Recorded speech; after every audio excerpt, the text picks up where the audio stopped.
Let's sew a fun mini pillow using everything that we've learned. Start with 2 squares of fabric the same size. Every fabric has a right side and a wrong side. The right side is the pretty side and the wrong side is the faded side. Put them right sides together.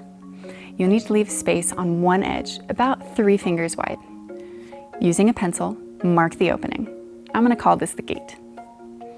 Using a glue stick, glue along the edges, stopping at the gate. Just a little line of glue. It might get a little messy, and that's okay. It should look a little like a hot pocket when you're done. And now we can sew on a threaded machine. You know how to do this. Same thing as on the paper. Start at the bottom mark of the gate. Put your presser foot down, lining up the edge of the skis with the edge of your fabric. Start with a knot. Forwards, backwards, forwards again.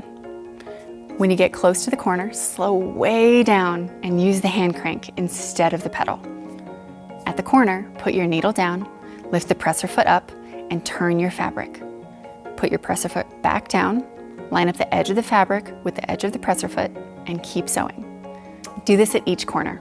When you get to the mark on the other side of the gate, make a knot. You can double up the knot if you want, and stop. Cut off any loose threads. Leaving them can make thread monsters. Now that it's all nice and tidy, turn it inside out. If you have a pencil, that works great for corners. You've got a square with an opening, and you're ready to stuff it. Pull off a small chunk of the stuffing, open the pocket, and stuff all the way down, as far as they will go.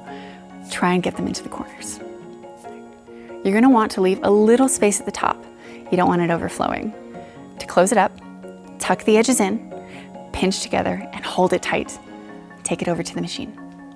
Pinch it tight, edges folded in, and put the presser foot down to hold it. Start with a knot, forwards, backwards, and forwards again. Sew to the next side and knot again. And then you're done. Let's just tidy it up by clipping these threads. Guess what? Now you know how to sew.